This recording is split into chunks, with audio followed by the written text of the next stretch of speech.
Welcome, folks. This is Tom O'Brien of TFNN. We go 5 days a week. We go 10 hours a day. We go 24 hours a day on the internet at TFNN.com. Always remember, folks, whatever you think about, you bring about. Whatever you focus on grows. Hope everyone's having a great day, safe day. Let's make it a great week, folks. Don't take anything personally. Ignore the opinions of others. Whatever people do, feel, think, or say, don't take it personally. Others are going to have their own opinion according to their belief systems. So whatever they think about you is not about you, but is about them. This is a tough card to wrap your head around. Market-wise, let's take a look at it out here. Dow Industrials up 39, NASDAQ down 31, S&P's off 2, gold contract up $2.40, trading at $11.6430 an ounce. Now, what gold did, folks, stayed inside this 1158 area. Well, it got down to 1152 today. Rejected lower price. Bottom line, stayed inside the higher area, not a high area, but a higher area. Bottom line, we'll see whether we get a sign of strength coming into good old Fed statement day, which is going to be 2 p.m. this coming Wednesday. Silver caught a bid. Silver's up 16 cents. $17.13. Now, this is the second time silver in 4 days has got inside its higher range. The higher range that we're looking at here is $17.26. So it got inside there. Volume was good. Gave it up on price. We want to see silver inside that $17.26. Platinum's up $16 at $9.31. You had copper pull back 3 pennies at $2.61 a pound. Light sweet crude up 85 cents, trading at $52.35 a barrel. The oil market, folks, that baby went up into the 55 area, and guess what? Gave it up. Failure. You're back inside the lower range. Oil looks to me like it's going to get down to the $49 area from $52.36, and we'll see how it handles that area. And that area specifically is where they did have the OPEC meeting. That's where it had strength, so it's going to be hard to break that area down because there's good strength there, but we'll see what happens. The jump up in oil had to do on a fundamental basis with the Saudi oil minister coming out Saturday night saying, bottom line, they're going to bring production per day under 10 million barrels. Thing goes south, but guess what? The market doesn't believe it. 10-year note. The 10-year note is flat, 124. 30-year bond is up 6 ticks, 148.23. Now, both notes and bonds have rejected lower price out here. Much lighter volume. Bottom line, we'll see whether they can get a sign of strength. King dollar down 595 ticks, trading at 101.025. What King dollar did is this. King dollar got over the highs of the 5th of December. That was a highly volatile day. Closed underneath them with dramatically lighter volume. So you went to a higher high. You failed on price, failed on volume. Now we have is this. Last week, what King Dollar did is that it breaks, well, 2 weeks ago, it broke topside, got over the 100.600 price point. The beginning of last week, it failed. It barreled down underneath that level. The end of last week, it says, see ya, don't want to be ya, went topside again. I expect what you're going to see now is that it's going to go right after that level again, which is 100.600. And it looks to me like the way this is set up, this is setting up coming into the Fed 2 o'clock announcement on Wednesday. And the way that this market is setting up right now, it looks to me like there is going to be more than likely some kind of a dovish statement, because you have bonds that are coming off the bottom. You have the dollar that basically doesn't look like it wants to go at a higher price. Gold market still needs a lot of help. Silver really doesn't, though. Silver has acted pretty well. Euro is at 106. The yen is trading at 115.04. Our phone number is 877-927-6648. Give us a call, folks. Want to know what's going on in your world. In the world of the S&Ps, let's take a look at them. What do you have? Okay. So the SPY gets to $226.96 today. We closed at 226.25. So what we're going to have here is this. You got a slightly higher high. You have light volume. We've had light volume for quite a while. Bottom line, we'll see whether we can come off this high with volume. That would be the first indication that you're going to get a pullback. Right now, we don't have that indication at all. Dow Industrials, same setup in the Dow. The Dow basically closed at a new high. And we're at 19,000 824. So when you get that close, it's like, why wouldn't you hit 20,000, right? It's only 175 from where we are. I expect somehow more than likely it's going to tag it.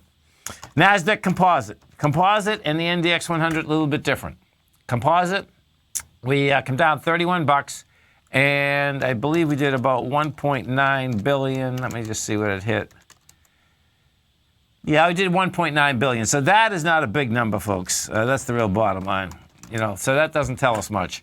The NDX 100, that still wants to hit this high. The high in the NDX is 49.11.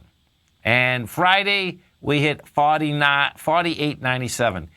The NDX 100 is the only major indice that hasn't tested its high or actually gone to new highs. And when I say the only one, I'm talking about the NYSE, the Dow, the NASDAQ, that composite that is, the Russell, bottom line, the S&Ps, they've all done it. Okay, now let's get over and we take a look at bonds. So you have the 10-year note. The 10-year note, got down to 123.16, rejected it. You're at 124. That looks like it wants higher price. And the most important one, I'll come back to the 30-year, but I want to get this dollar in here. So the dollar index, what we did here is this.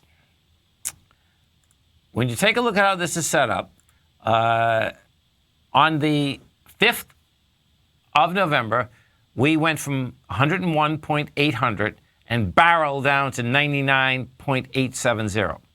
That was a high volume, low, 80,000 contracts. We go sideways for 2 days. We try to get higher. Can't handle it. What ends up happening? On Thursday, we go from 99.490 and blast topside once again and get inside the higher range. What do we do today? Well, on Friday, you went to a higher high, had contracted volume. Today, you tested the downdraft. We went to 101.820, which was testing the 101.800. Failed on price, failed on volume. So what's that happen? Can't bust it up. Guess what? Now it's going to try to bust it down again. And what we did do is that we actually got into the bar of last Thursday. So that brings the probability much higher that once again, 99.490 is game, folks. And I expect that is going to be coming into that area and into the 98.960 area, more than likely, Wednesday, 2 o'clock. That's the number. You stay right there. Coming back with our man, Mr. Andy Heck. Dow up 39, NASDAQ down 31, S&P's off 4.5. We're going to be right back. If you're an active trader looking for that extra edge when it comes to trading and investments, then now is a great time to get a 2-week free trial to Tom O'Brien's daily market letter, Market Insights. Tom O'Brien's daily newsletter, Market Insights, comes out every market day at around 9:30 a.m. and provides Tom's daily commentary on the broad market, including the Dow, NASDAQ, and S&P, plus specific trade recommendations. There's even an update published most afternoons to keep you informed about the day's market activity. He'll give you the entry price, price target, and stop price of each stock and option trade. With Market Insights, there's nothing left to guessing. For all the details and to get your 2-week free trial to Market Insights started today, visit TFNN.com. Has the current market volatility continued to stop you out of trades when the market spikes against you? Now is the perfect time to open up an account with Nadex. Nadex, the North American Derivatives Exchange, is a brand new, completely regulated Chicago-based exchange, and unlike most other exchanges, Nadex allows you to trade directly through them with direct market access when using their completely free trading platform, which also features real-time charts and full customization capability. One of the advantages of trading with Nadex in volatile markets is that your risk is always capped and you have the ability of keeping your trades open even when the market spikes against you. Nadex is completely brand new with a line of unique trading products that are unavailable anywhere else. See how it works at nadex.com. That's NADEX.com.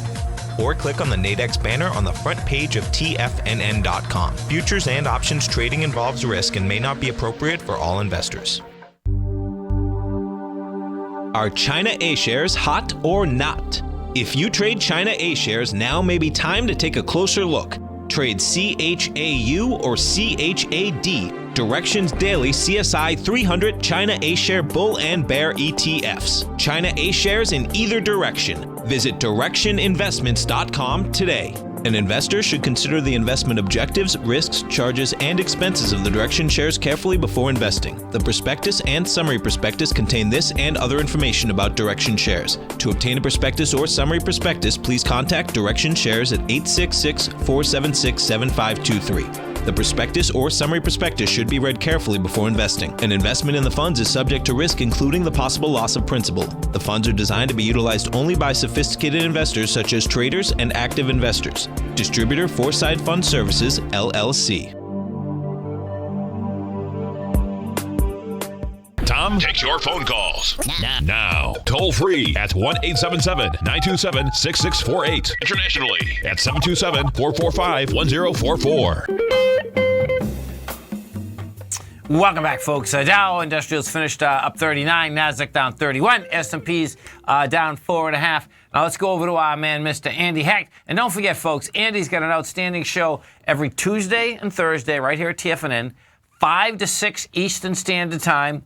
Also has a great newsletter. It's called the Technomento Commodity Report.